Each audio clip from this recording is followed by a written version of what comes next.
Hey there and welcome. Today, we're going to dive into one of the most powerful and constant processes on our entire planet, the water cycle.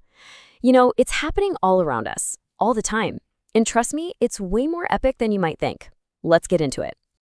But first, let me ask you a quick question.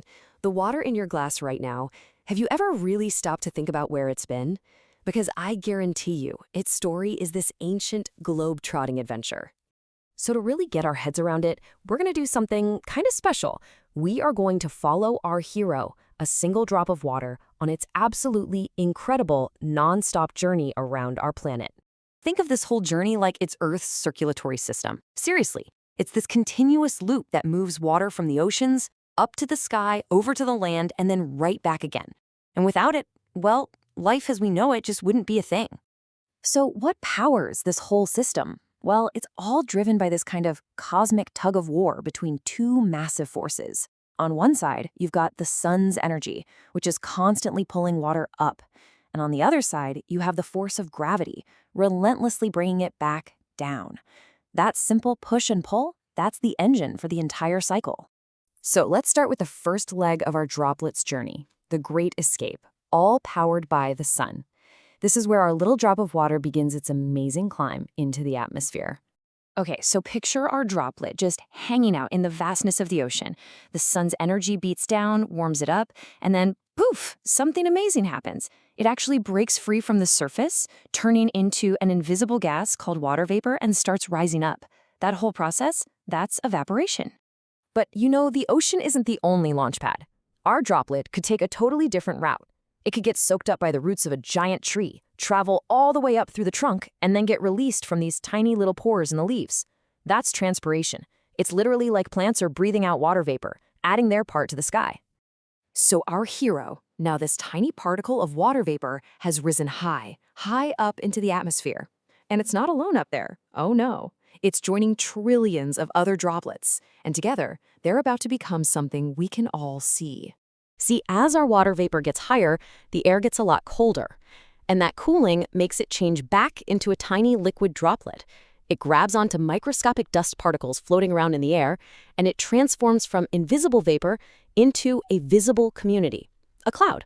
Now, inside that cloud, our droplet is bumping into other droplets, merging, getting bigger and heavier. And a critical point is reached. As the source material puts it, this happens, quote, when the droplets grow large enough and become too heavy to stay up. And that is the cue for the second great mover we talked about. The sun's energy did all the heavy lifting, but now gravity takes over. The journey upward is done. It's time for our droplet to make its return trip home. This return trip has a name you definitely know. Precipitation. Our heavy droplet finally falls from the cloud. It might be rain, or snow, or sleet, or even hail. This is the big climax of its journey in the sky, the grand descent back to the Earth's surface.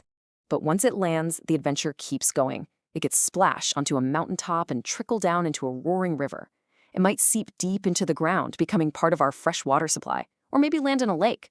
But eventually, a whole lot of this water finds its way back to the oceans, ready to start the entire cycle all over again. So, our droplet's journey is complete, for now. But remember, this is just one story out of trillions happening every single second. And when you zoom out, you start to see that this constant motion isn't just about moving water around. It's the very thing that connects our entire planet. Scientists like to think about the Earth in four major systems. You've got the hydrosphere. That's all the water, right? Oceans, lakes, ice. Then the atmosphere, which is all the air. The geosphere is the land, the rocks, the soil. And the biosphere? Well, that's us. Every plant, animal, and living thing. And here's the kicker. The water cycle isn't just happening in these systems. It's the thread that weaves them all together.